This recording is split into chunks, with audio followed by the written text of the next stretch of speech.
Welcome everybody to the weekly Rice Report. I apologize for not doing one last week. I wasn't feeling good on Friday.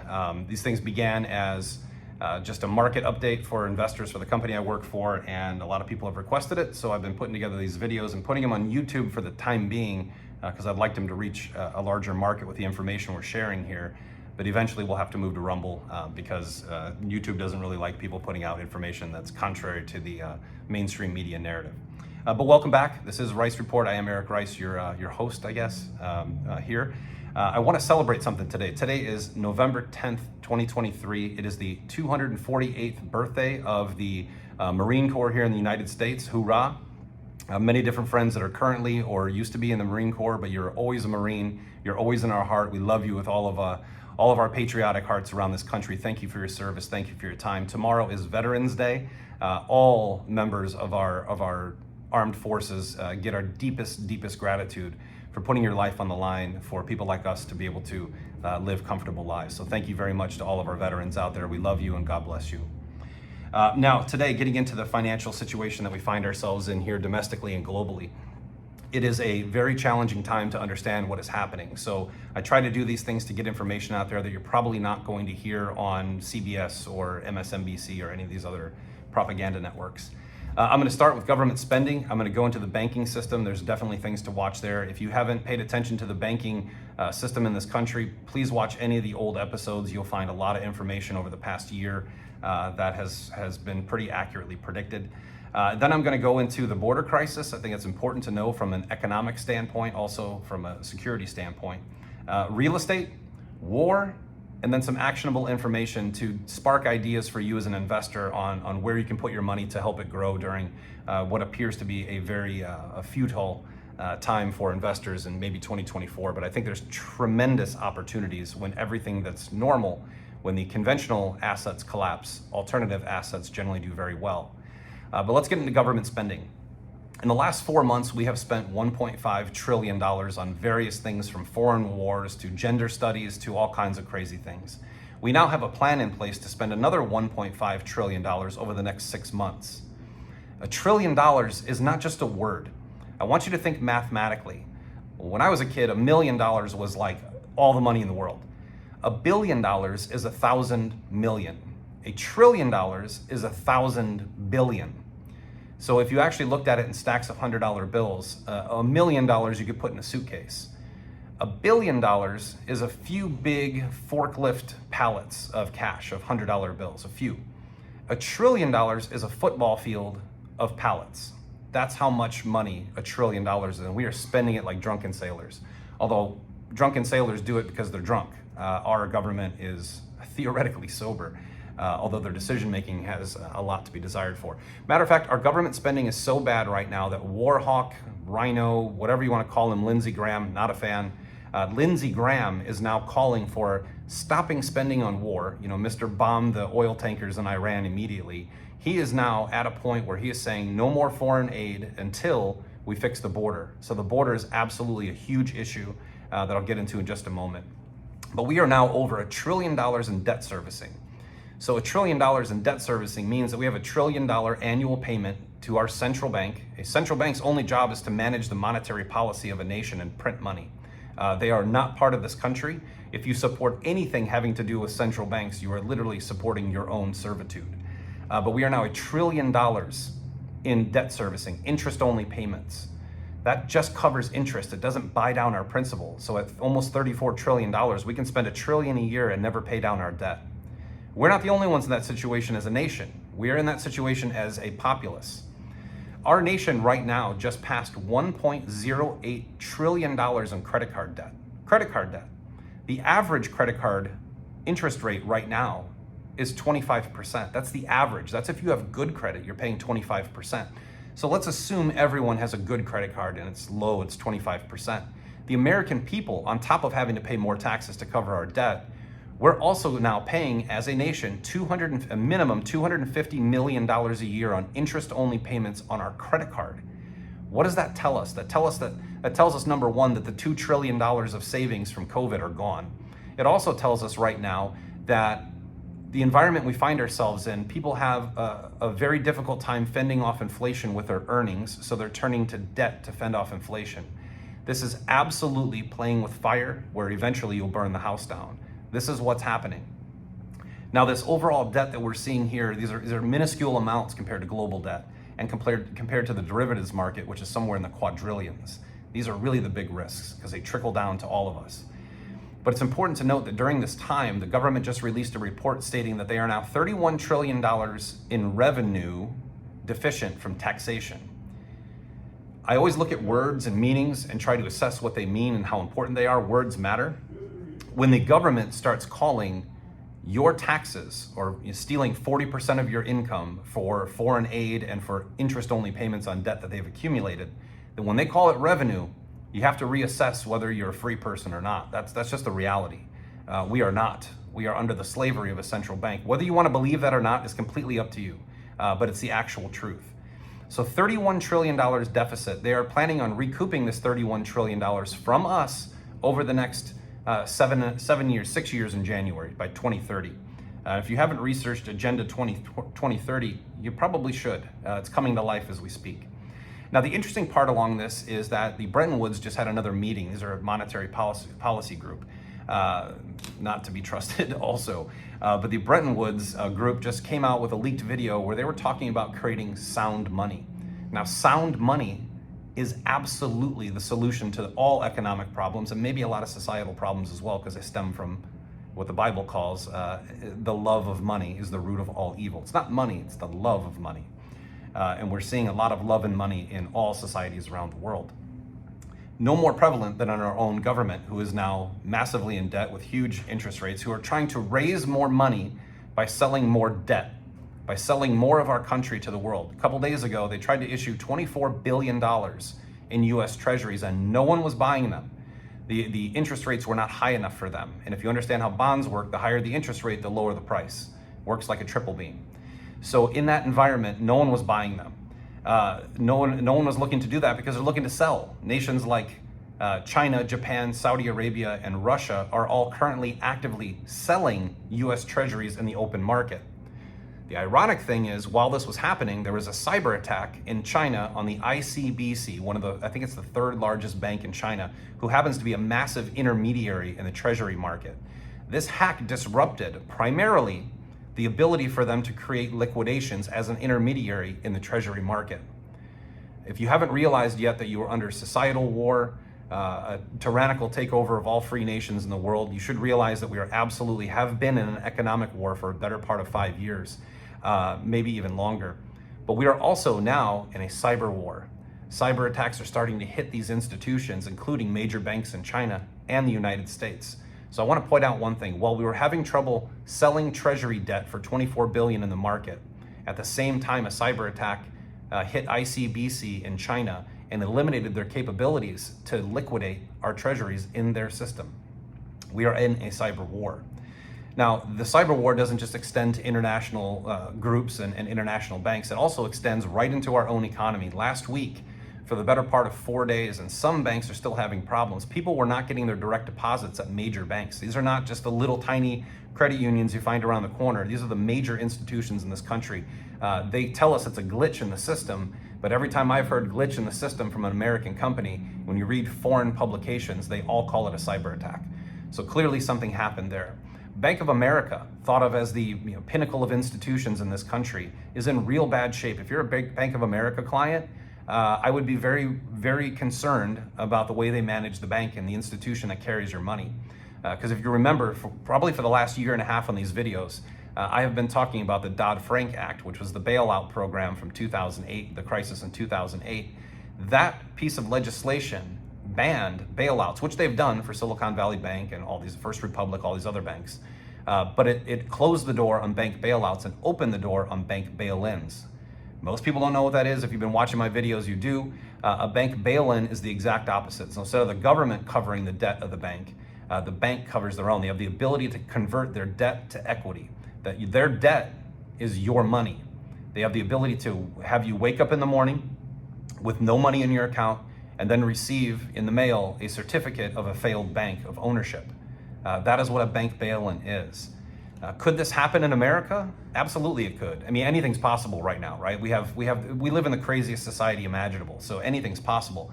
But it is on a small scale, if nothing else, could be a cyber attack, could be anything. But Wells Fargo has multiple clients that have publications have picked up these stories of them waking up in the morning and not having a savings account anymore.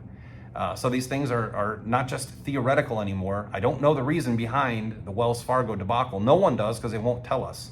But there are people waking up right now with no savings accounts at Wells Fargo. Bank of America, back to them.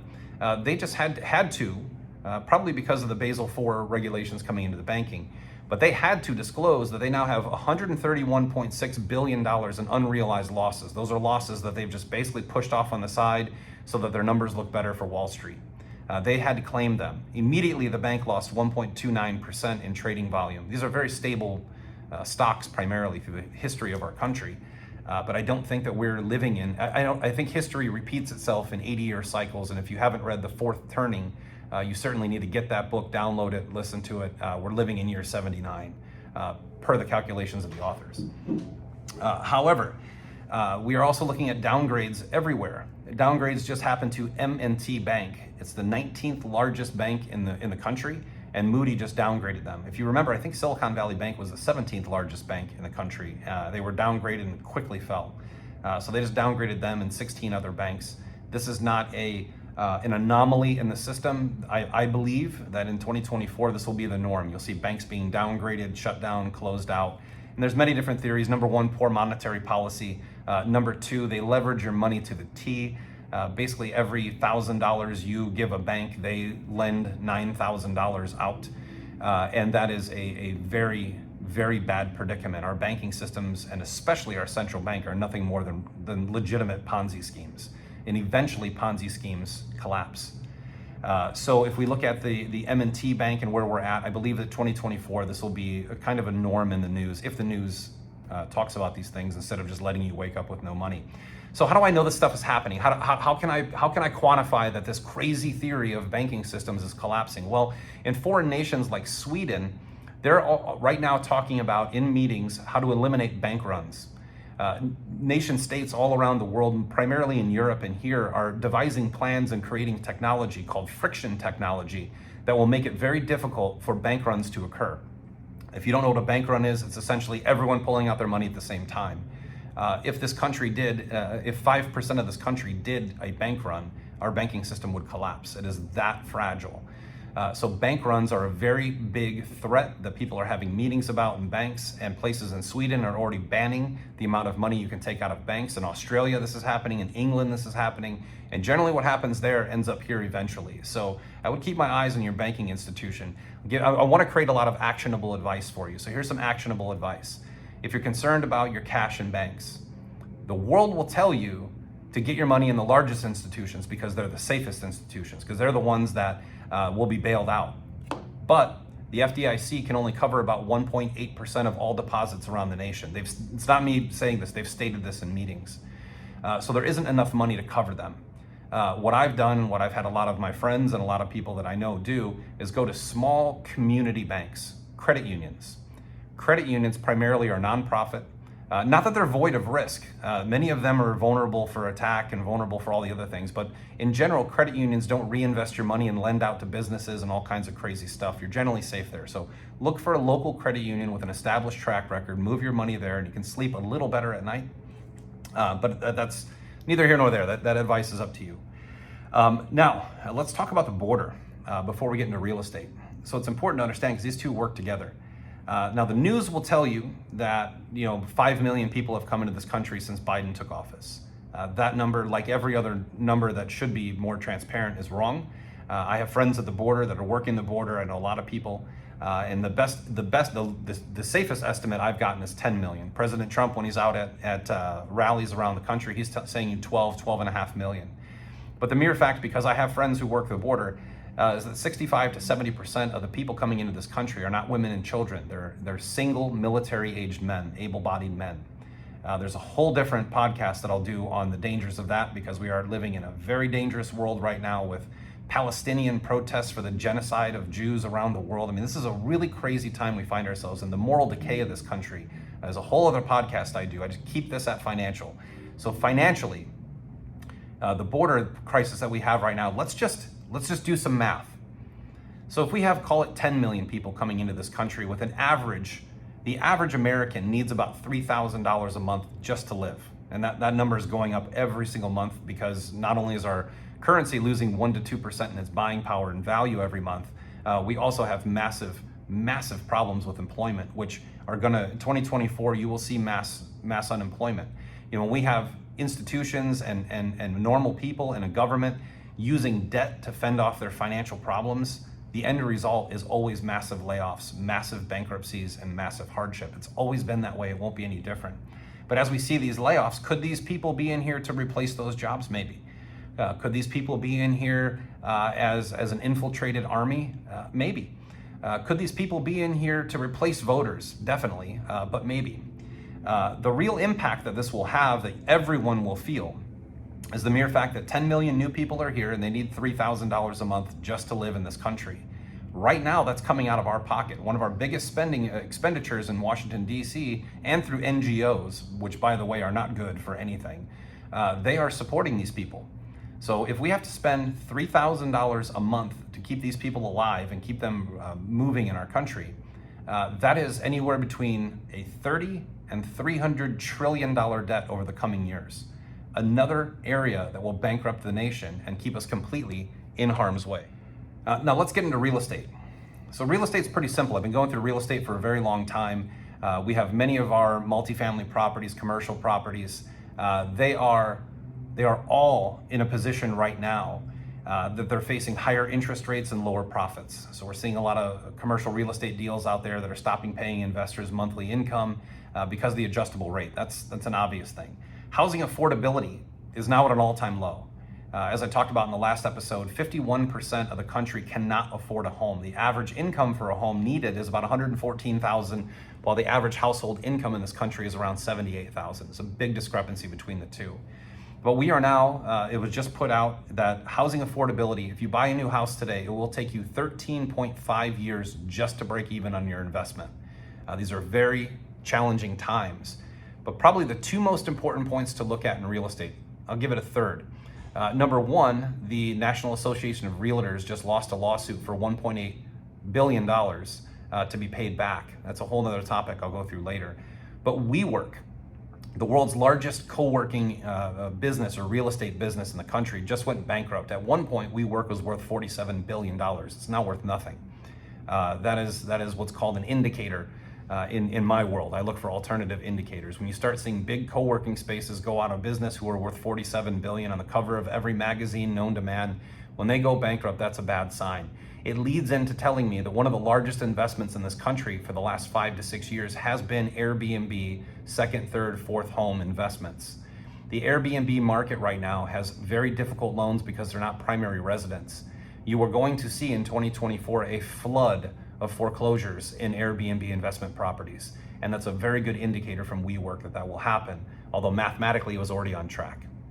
Now, the biggest thing in real estate actually has nothing to do with real estate. It has to do with financing. As I talked about the cyber attack that we saw last week that kept bank deposits from happening at large banks, that also extended out into the mortgage servicer industry. So Mr. Cooper, which is a really dumb name for a company that used to be called NationStar, is the third largest mortgage servicer in the country. They handle 4.3 million mortgages around this country, and in the last 10 days, not a single person has been able to make a mortgage payment on their loan due to a cyber hack, a ransom attack. You are going to see an increase in cyber war. Your average macroeconomist does not equate in any foreign policy, any cyber attack capabilities, any domestic terrorism acts, nothing like that. I put all that in play because I'm very well versed in it. And I believe that the cyber attacks are just beginning around the world. It's not just us, they're in China, they're everywhere. And that leads us into war. So right now we have multiple wars around the world. We obviously have Ukraine and Russia. That war is over, by the way. It was over before it started. It was propaganda to make you think that Ukraine could ever defeat Russia. But that war is effectively coming to an end. Zelensky is now going around to every nation in the world begging for more money, despite the fact he's bought his mom a $42 million estate, and most of the head officials in Ukraine drive Lamborghinis and things like this. So, different story. The big hot war that we're looking at right now is Israel and Palestine, which is causing division throughout the world, especially in this country, through our higher education system. That is a big problem for a different date to tackle. But I do want to note that it's important to understand that we keep hearing a lot about Iran, that Iran will be the one to expand the conflict through the region. That may be true. However, people are overlooking a very important nation in that area, and that's Turkey. Turkey is about 97% Muslim. They are a member of NATO.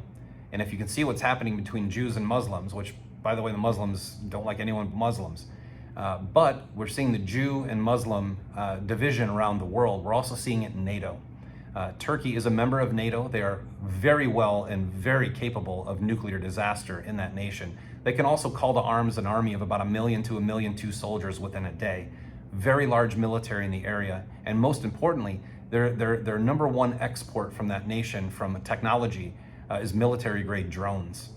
So if we see Turkey being torn out of NATO to get into conflict with Iran, by the way, Turkey would destroy Iran in a matter of 2 weeks at a much larger military. If we see Turkey starting to pull away from NATO, that will be a very good indicator that that war is going to spread throughout the region. Now, war is important for our country. Central bank-driven nations, because central banks finance both sides of every war and they win in every war financially, no matter who dies and what happens. War is something to watch. Our economy is falling apart, and for the last 150 years in this nation, when our economy falls apart, we start a war, and that creates higher GDP, like we just saw a couple weeks ago, 4.9% GDP. About 85% of that was government money. It then wasn't actually the economy that impacts you and I. But I would keep my eyes on that. So that's a lot of bad stuff. I believe that right now we're sitting in a trap, and that trap has certain escape mechanisms. The traditional trap has always been in America, when things are going wrong economically, you have flight to quality, where within a minute, you can push a button and move your money into US Treasuries. That's dangerous. I just explained that to you. That's dangerous. Or you can move into cash. The US dollar generally does well in recession. Here's some generalities from macroeconomists. Generally, in a recession, commodities do poorly and the dollar does great. I'm gonna make a prediction that I don't do very often, that's gonna be flipped around this time, because we have never seen anything like we're seeing right now. But this trap is to get you to keep your money in cash, money markets, whatever it may be, and US Treasuries. Well, the Treasuries are being sold and being cyber attacked for liquidation. So nobody really knows what that means yet. We all have our theories behind it, but I'm trying to stay out of being theoretical with you. But I will tell you that the escape pod from this trap exists in following what the big guys are doing. So who are the big players out there? These are the big money managers, fund managers. They know what's coming. They know there will be a stock market, a shrinking of the stock market, a shrinking of the bond market. They understand real estate is falling right now. They have an obligation under fiduciary law to be able to produce returns in bad economies. Where are they going? Well, let's look at the central banks. Around the world, central banks have been buying metric tons of gold for the last 10 years and really are picking up right now. China especially, Russia right behind them. Russia right now is avoiding sanctions by taking payments for exporting oil in gold. Precious metals have a long-standing history of protecting wealth. They won't make you wealthy, but they'll keep you where you're at. And in a bad time, that's important to note. We're also seeing restrictions in mining around the world, like South Africa completely stopped mining platinum, despite the fact they're the largest platinum exporter in the world. We're looking at copper all around the world. Environmentalists are fighting the new mining techniques that we need in different places like Panama, major copper mine there that environmentalists are challenging. Well, the environmentalist run is almost over. We have seen green energy investments deplete by 42 to 48%, depending on what you read. Green energy is not going to replace oil and gas. Oil and gas is here for the next 50 years. We've seen the projections for oil and gas demand increase between now and 2050, not decrease, by 10, sometimes 40 million barrels per day. That's a sound place to place money. Precious metals, oil, raw land. God only made so much land, so that's always a good bet. But if we look at the environmental impact on investing, you have to look back at Jerome Powell 2 days ago, and I'm going to say this with a smirk on my face because it's one of the funniest things I've seen. During one of his speeches talking about inflation and the potential of unemployment, the room he was in was stormed by environmentalists saying that it doesn't matter what you do with interest rates, climate change is what you need to focus on, to which Jerome Powell replied, "Thank you," and closed the effing door. Environmentalists right now, this has obviously been a propaganda that's brainwashed a lot of people into thinking the world's going to erase itself because we have too much carbon in the air, despite the fact plants need carbon to grow. And we're seeing an end to that run. I believe that I made a prediction a year ago that by 2025, we won't be talking about climate change or ESG anymore, and that's looking like it's on track. However, if we look at the escape pod from the trap, it's going to come in natural resources. Investing in mining, investing in metals, investing in fuel, energy, things like that. These are all good plays in the times that we find ourselves in. But one thing I always talk about, I always say gold, metal, raw land, oil and gas, and crypto. So what's happening in that space right now? Well, BlackRock, along with 9 other major asset managers around the world, are trying to get approvals to launch an ETF for Bitcoin. Bitcoin is different than crypto, and I'm going to do a video in the next month. I've spent 3 years researching this space. I think there are a lot of good plays out there, a few good plays out there, but you kind of have to avoid the maxis, which is a term for a maximalist who believes that only one crypto, only one digital asset will survive. It's simply not the truth. That's kind of the old thinking of a global reserve currency. There are a few different cryptos that really fit into a new world system, which is clearly coming. We clearly have a new financial system on the way. We need one. But what are the big guys doing? BlackRock is trying to get ETFs approved for Bitcoin and for Ethereum. I would avoid Ethereum just for the statement. HSBC is creating a digital asset custodial system for institutions. You know, right now institutions can't buy crypto because it's actually illegal per SEC laws for them to self-custody the asset, which is why BlackRock is trying to create ETFs. You also have XRP growing, some of these other cryptocurrencies out there. And again, I think there's a big difference between Bitcoin and crypto. They're different things altogether, and there's space for all of them in the world. Despite, I'm sure I'll get some hatred from the maxis out there who believe that just one will make it. It's historically not true. But we're also seeing people like Ted Budd who are fighting for the right for Americans to self-custody their own Bitcoin and cryptocurrencies. And we have new Basel IV regulations coming into the bank. So we're at 27 minutes here right now. I think it's a little bit on track. I try to keep these things in less than 30 minutes every week. So I'm going to wrap it up here with a few things. One of them is going to be a prediction, which I don't do often. That prediction is going to be that in the next 5 to 10 years, we are going to see the nation of India take the number 3 spot in the world for economies. They are absolutely focused on harvesting natural resources. They currently use precious metals in their markets right now. They have good stability of economy because they have focused in on what Obama and many other people called barbarous relics, gold and silver. They're a major player in the silver space. And I think that this next wave of whatever it may be for the next 3 to 5 years is going to be heavily focused on harvesting natural resources, preserving wealth, and then you can find some upside in the crypto assets that are out there, which again, I'll do a video for you in the next couple of weeks on my breakdown, looking at things from a totally objective standpoint. I have no incentive to push any of them, but I think it's important that people get an objective point of view and not a maximalist point of view of all these different assets. So with that said, thank you very much for your time this week, everybody. I appreciate you being here. God bless you. God bless this country. God bless our military tomorrow for Veterans Day. We thank you for your service, and we look forward to seeing you again next week. Thank you very much.